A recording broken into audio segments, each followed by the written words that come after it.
Hello friends, કેમ છો? તમારા બધાનું શ્રીજી ફૂડ વ્લોગમાં સ્વાગત છે. ફ્રેન્ડ્સ, રવિવાર હોય અને ઘરે કંઈ સ્પેશિયલ કે મનભાવતો નાસ્તો ના બને એવું કઈ રીતે બને? સાચું ને?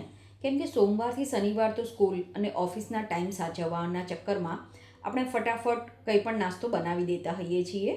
પણ રવિવાર જ એવો હોય છે જ્યાં બધા ફેમિલી મેમ્બર સાથે મળીને રવિવારનો નાસ્તો કરતા હોય અને મોસ્ટલી ઘરમાં એવું થતું હોય કે મનગમતો નાસ્તો ઘરે બને અથવા તો બહારથી ગરમ નાસ્તો લાવવામાં આવે. હું જનરલી ઘરે નાસ્તો બનાવવાનું પ્રિફર કરતી હોઉં છું. તો જ્યારે પણ રવિવારે કંઈ સ્પેશિયલ નાસ્તો બનાવવાનો હોય તો એનું પ્લાનિંગ હું શનિવારે જ કરી દેતી હોઉં છું. તો રવિવારના નાસ્તામાં આ વખતે મારે વાટીદાળના ખમણ બનાવવાના હતા. તો ખીરાની ને બધી તૈયારી મેં શનિવારે રાત્રે જ કરી દીધી હતી, કેમ કે જો આથો સારો આવે તો જ ખમણ સરસ બને.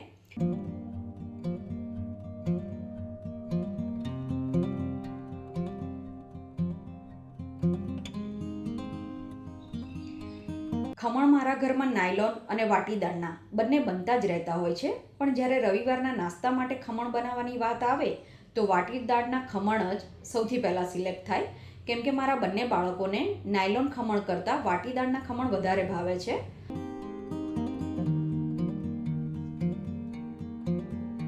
અને હા, પૂરી રેસીપી તો અહીં બતાવવાનો ટાઈમ નથી, કેમ કે નહીં તો કદાચ ઘણાને એવું લાગશે કે અહીં પણ રેસીપી તો જોવાની છે. ના, અહીંયા રેસીપી નથી, અહીંયા મારી જે રૂટીનમાં કામ કરવાની રીત છે એ હું તમારી સાથે શેર કરું છું. અને તમારે જો રેસીપી જોઈતી હોય તો મને કમેન્ટ કરજો, હું તમને ચોક્કસ રેસીપી આપીશ.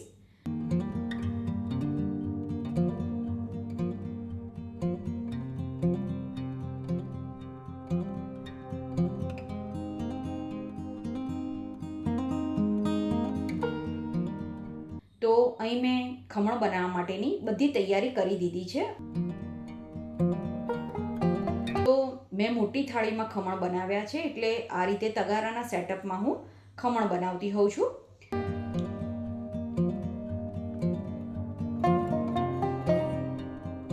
અને ખમણને પણ બાફવા માટે મૂકી દીધા છે. હવે ખમણને પરફેક્ટ બનાવવા માટે હું તમને રેસીપી તો આપી દઈશ, પણ અહીંયા તમને 4-5 ટિપ્સ બતાવી દઉં. તો સૌથી પહેલાં જ્યારે પણ તમે ખમણ બનાવો ને ત્યારે જે ચણાની દાળ યુઝ કરો એ સૌથી સારી ક્વોલિટીની ચણાની દાળ લેવાની, કેમ કે ચણાની દાળની ક્વોલિટી સારી હશે તો એના ખમણ પણ સરસ બનશે. બીજું, જ્યારે પણ તમે ખીરું બનાવો ત્યારે એમાં કમ્પલસરી જો દહીં વાપરો તો દહીં ખાટું લેવાનું અથવા તો લીંબુના ફૂલનો ઉપયોગ કરવાનો, કેમ કે ખટાશ ખૂબ જ જરૂરી છે. અને સારો આથો આવે પછી જ તમારે ખમણ બનાવવાના. જો આથો સારો આવ્યો હોય તો ખમણમાં જાળી પણ સરસ પડે. અને જે ખીરામાં આપણે તેલ યુઝ કરીએ એ સિંગતેલનો જ ઉપયોગ કરવાનો, કેમ કે જો સિંગતેલ યુઝ કર્યું હશે તો ખમણનો ટેસ્ટ ખૂબ જ સરસ લાગશે. તો આવી નાની નાની ટિપ્સનું ધ્યાન રાખશો તો રેસીપી ફોલો કરવી તો જરૂરી છે, પણ એની જોડે ટિપ્સનું ધ્યાન રાખવું પણ એટલું જ જરૂરી હોય છે. ફ્રેન્ડ્સ, ઘરે બનાવેલા ખમણ બહાર કરતાં ભાવમાં સસ્તા તો પડે જ છે, સાથે જ આપણે જાતે બનાવ્યા હોય એટલે વસ્તુની ક્વોલિટી પણ આપણે સારી વાપરતા હોઈએ, એટલે ખૂબ જ સરસ, હેલ્ધી અને ચોખ્ખા બને છે. તો તમે જો ઘરે ખમણ નથી બનાવતા તો હવેથી જરૂર ટ્રાય કરજો. તમે જો એકવાર ઘરે ખમણ બનાવતા થશો તો તમને ક્યારેય પણ બજારના ખમણ નહીં ભાવે.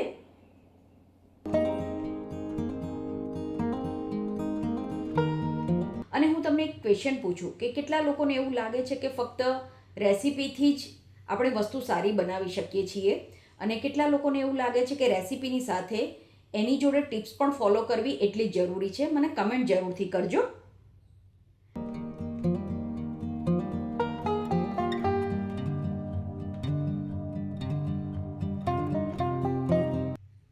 ઓકે, તો નાસ્તામાં ખમણ અને ફ્રૂટ ખાધા પછી લંચ માટે એટલી ઈચ્છા નહોતી, તો મેં વિચાર્યું કે કોઈ રાઈસની જ વેરાયટી બનાવી દઉં.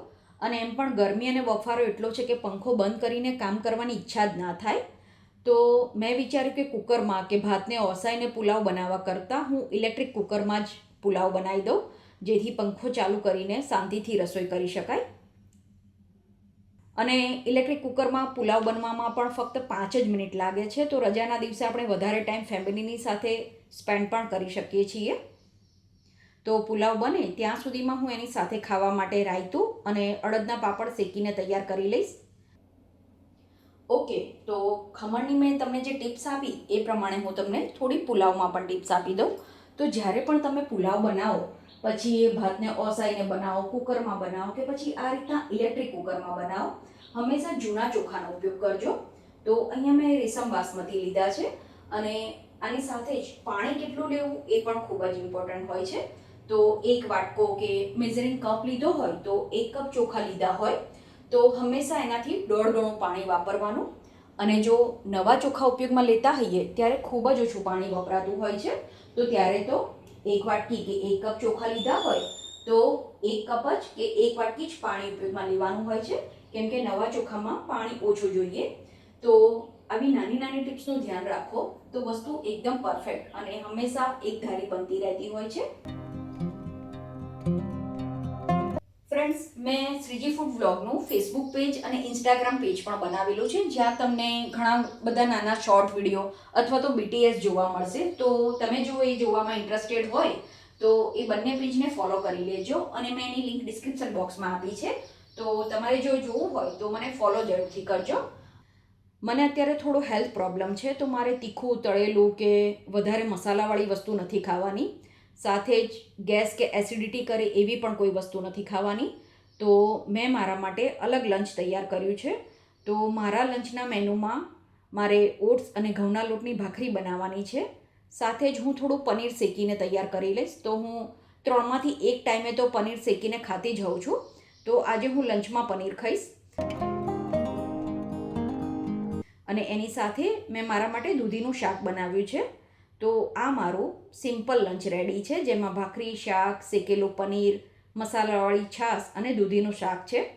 સાચું કહું, આ ડાયટથી મારા હેલ્થમાં તો ઇમ્પ્રુવમેન્ટ છે, સાથે જ વજન પણ ઓછું થવામાં મને ખૂબ જ હેલ્પ મળી છે. તો હેલ્થ સારી હોય અને સાથે જ વજન પણ ઉતરતું હોય તો આવી ડાયટ ફોલો કરવામાં પણ કંઈ જ પ્રોબ્લેમ નથી લાગતો. અને સાચું કહું તો ઘણું સારું લાગે છે આવી ડાયટથી.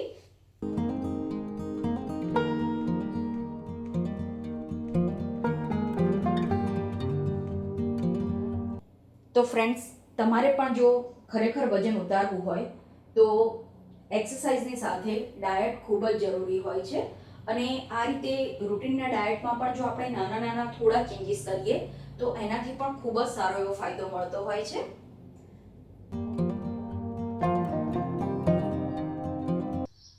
ઓકે, તો હું ડિનરમાં શું બનાવીશ એ મેં આજે હજુ સુધી નક્કી નથી કર્યું, નહીં તો એની પણ હું પ્રિપરેશન તમારી સાથે શેર કરી દે. અને આજનો વ્લોગ કેવો લાગ્યો એ કમેન્ટ કરીને જણાવજો. તો ફરી મળીશું આપણે એક નવા વ્લોગમાં. ત્યાં સુધી બાય બાય.